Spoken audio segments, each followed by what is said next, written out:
Once a giant, always a giant. For me, it's only a giant. What's going on YouTube, Diggy546? Definitely hit that subscribe button if you're new. Like the video if you like the video. And I won't tell if you click that bell. But let's go ahead and get into this. All right, so we got some news today. I was going to just be addressing the Daniel Jones news. It looks like Daniel Jones is ready to go. It looks like he's going to be playing this upcoming Sunday. And it was kind of controversial because Tyrod Taylor gets hurt. You don't throw the ball at all with Tommy DeVito this entire second half.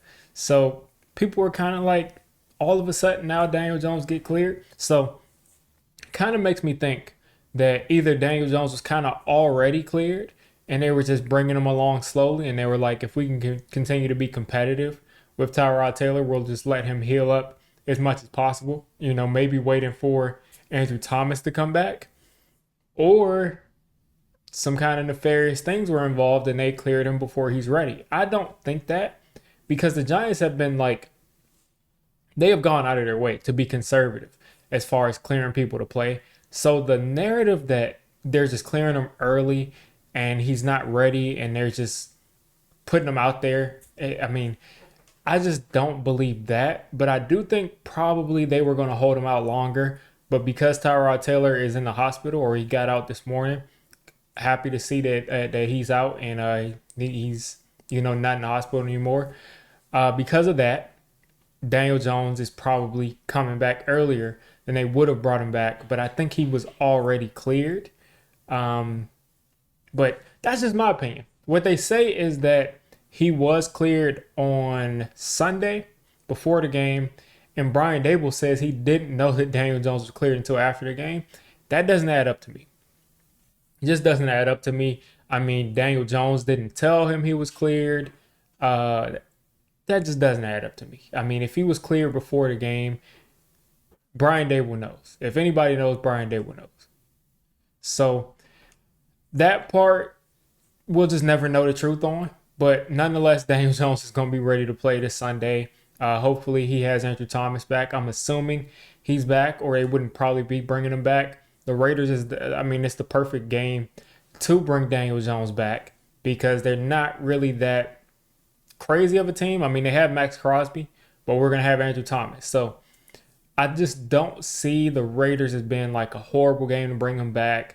It should be a winnable game for the Giants, even though we have 2 wins on the season. I mean, who cares? I mean, you say it's a winnable game, but you have 2 wins on the season. So we'll let the chips fall where they may, even though we should have won probably our last 3 games. We should have won this past game. We all know that. And then even more information has come out about Kayvon Thibodeau. He was not offsides. He just timed the snap perfectly. But it is what it is there. We should have won that game. And if it weren't for Tyrod Taylor having a brain fart and all that miscommunication going on there, you probably win that Buffalo Bills game if you score at the end of the first half or at the end of the game, which he was interfered with. So you can kind of say the refs have kind of blew 2 calls in these last 2 of the 3 games that have lost us those games. But I mean, it is what it is. We got to execute to not be in that situation. But nonetheless, the Raiders should be a winnable game. Not to say we're going to win it, but it should be a winnable game. And it's not going to be a horrible spot for Daniel Jones to come back at. So I'm hoping that he can pick up where Tyrod Taylor left out, take some of these deep shots, be aggressive with the football, and see if we can go out and win some games. That's all we want as Giants fans. We want to see a good product out there. Let the chips fall where they may as far as the draft goes, but we just want to see a good product.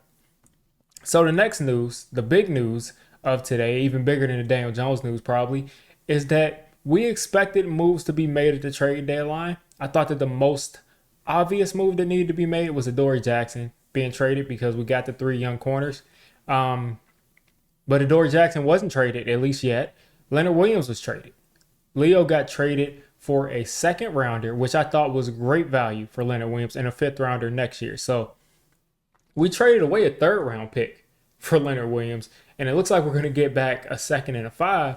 And that's great. I mean, you buy a house. The house is worth $100,000. You're selling it back later for $200,000 or $150,000. So I think that is great value for Leonard Williams. I don't think that they were going to pay him $20+ million again for him to come back. It just didn't make sense to pay both of these guys long term, $20+ million at the defensive tackle spot. They were starting to come alive, but you just kind of have to rinse and repeat there at that 3 tech spot because Dex is so dominant. So we're going to probably be adding to that position this offseason, most definitely. But respect to Leo for being here. Respect for the work that he put in as a Giant. He got here and immediately was getting hate because he wasn't a high sack guy. Got here, improved the defensive line immediately, but didn't get credit for it. He made everybody else around him better. So it'll be interesting to see what Dex does without Leo in the lineup. But Leo made everybody better. And again, the next season after that initial time where that next season after the first season that he was here, because he got here halfway through the season the first time and made the defensive line better. But that next season, I forgot how many sacks he had. I think might have had 10 or 9.5 or something like that. But had a really good season as far as stats go. Got paid $23 million a year, and the cap hit was just too high. It was just too high. Really good player.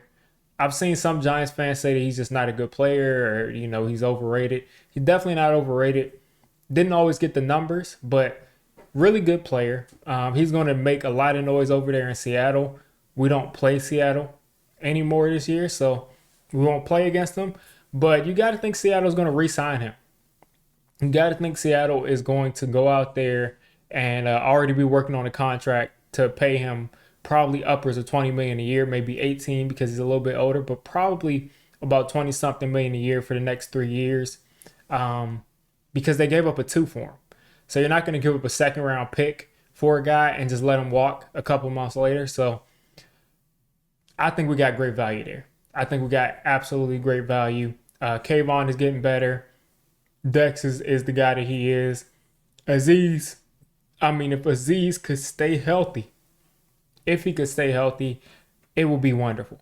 It would just be wonderful if he could stay healthy, but I'm not dependent on that. So we'll probably add to that other edge spot, probably add to that 3 tech spot in free agency or through the draft. And let's see what we can get done. Let's see what we can get done with the guys that are there for now. Azeez should be back in a couple of weeks if that IR holds true. I think he's been out for 2 weeks, so he's got 2 more games. So he should be back in like 2 after the next 2 games. We just got to make it happen with the guys we got there. Kayvon and Dex are doing their thing. They're going to have to continue. Not surprised that Leo got traded, but I am surprised that we got back a 2 for him. And I am surprised that he got traded before Adoree Jackson got traded. So that'll be interesting to see if Adoree Jackson even gets traded. And if he does get traded, is it going to be like a 5th round pick, a 7th round pick, or can we get a 4? Because as we start to stack these picks up, even if the Giants are picking at 11 or 12, something like that, the Giants are going to be able to use some of these draft picks to trade up to whether they want to get a quarterback, whether they want to get Marvin Harrison Jr., depending on where we're picking, whether they want to get a guy like Jared Verse, depending on where we're picking. So they'll have resources if they continue to make these trades to make moves in this draft. And it is what it is, man. You have this kind of season, you got to start unloading these deals. So you guys let me know what you're thinking of Daniel Jones finally coming back off of this neck injury, and then also getting back a 2nd round pick and a 5th round pick for Leonard Williams. If you made it this deep into the video, come on, just hit the subscribe button. I make Giants content primarily, draft content secondarily, and during the season, I'm going to be doing a lot of reacting to pretty much most of the NFL games and everything NFL. So if you made it this deep, go ahead and join the D6 squad.